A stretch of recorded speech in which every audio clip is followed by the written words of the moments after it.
हरे कृष्णा, राधे राधे।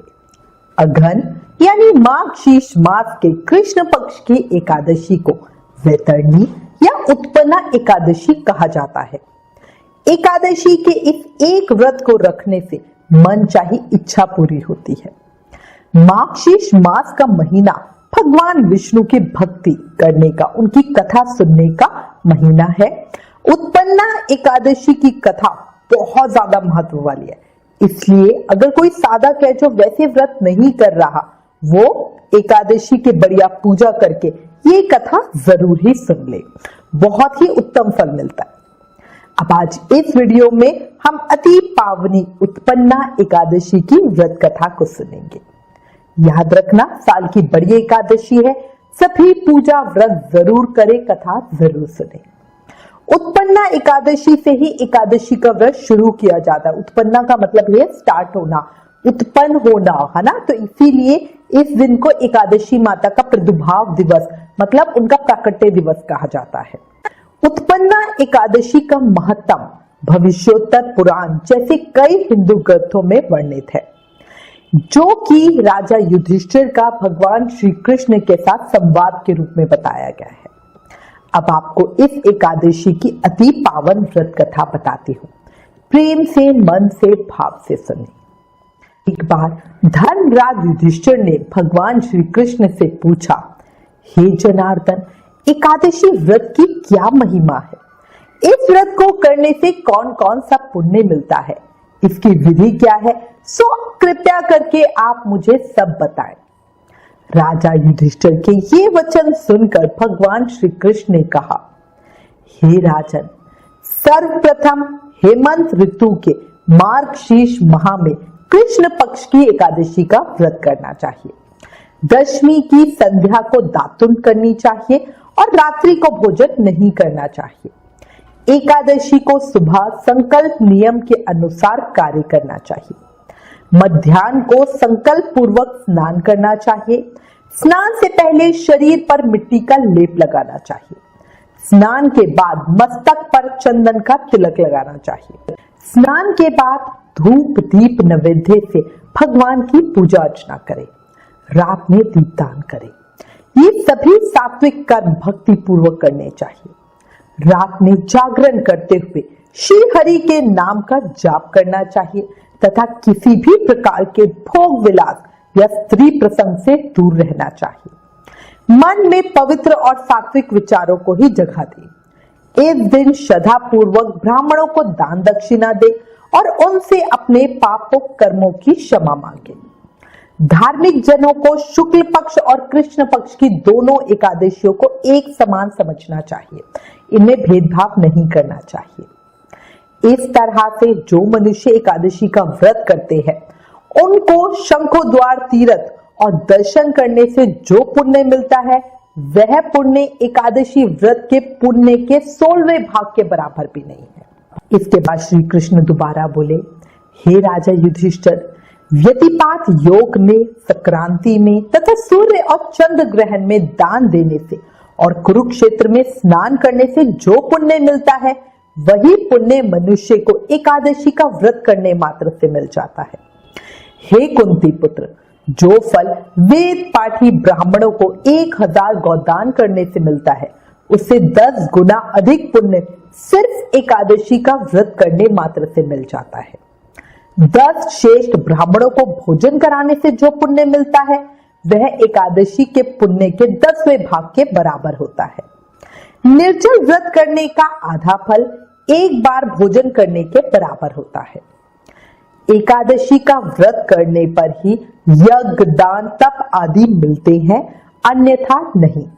इसलिए एकादशी का व्रत सबको जरूर ही करना चाहिए। एकादशी के व्रत में शंख से जल नहीं पीना चाहिए। मांसाहार और अन्न आदि का सेवन एकादशी व्रत में निषेध है। याद रखना, एकादशी व्रत का फल 1000 यज्ञ से भी ज्यादा है।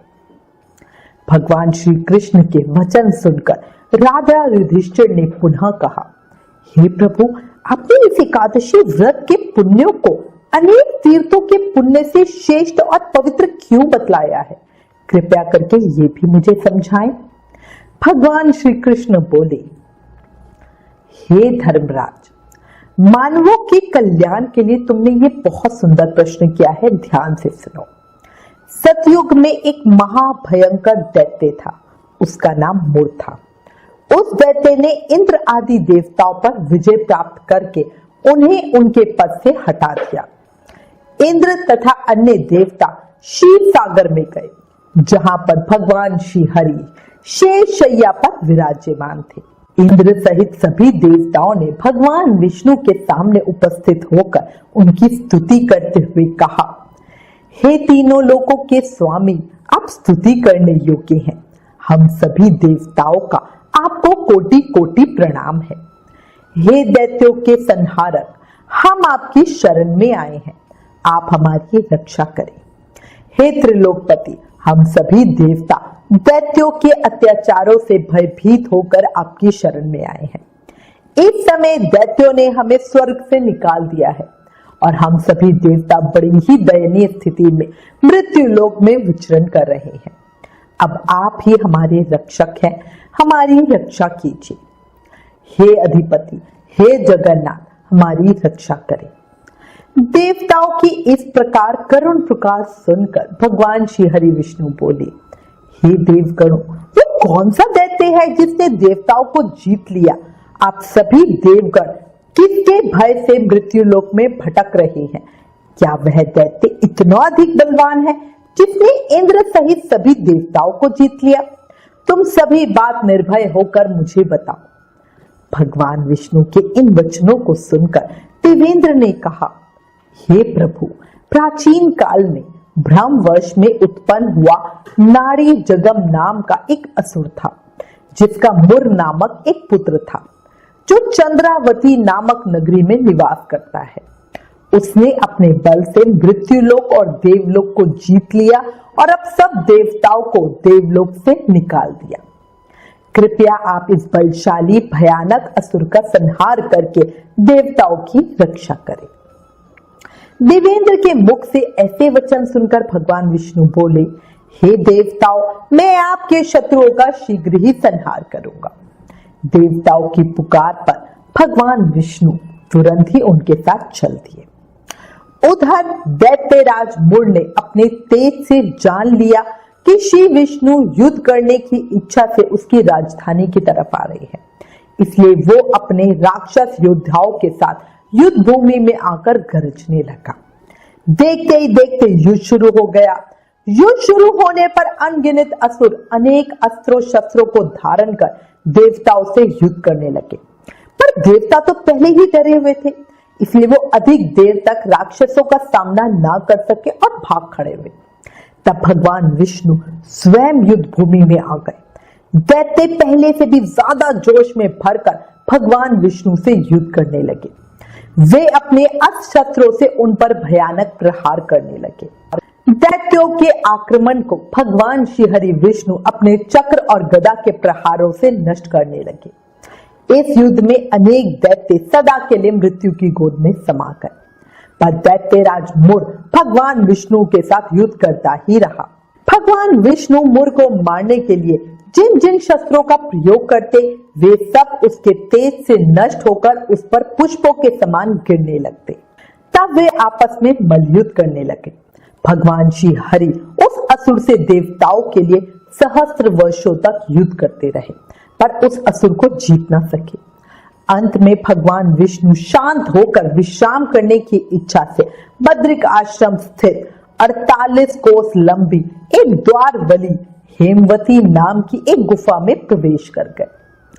हे राजा युधिष्ठिर, उस गुफा में प्रभु ने शयन किया। भगवान विष्णु के पीछे पीछे वह दैत्य भी उसी गुफा में चला आया।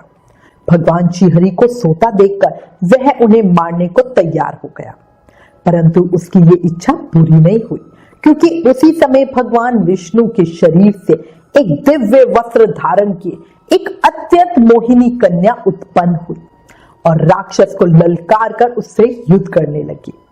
उस कन्या को देखकर राक्षस को घोर आश्चर्य हुआ और वो सोचने लगा, ये ऐसी दिव्य कन्या यहाँ कैसे उत्पन्न हुई?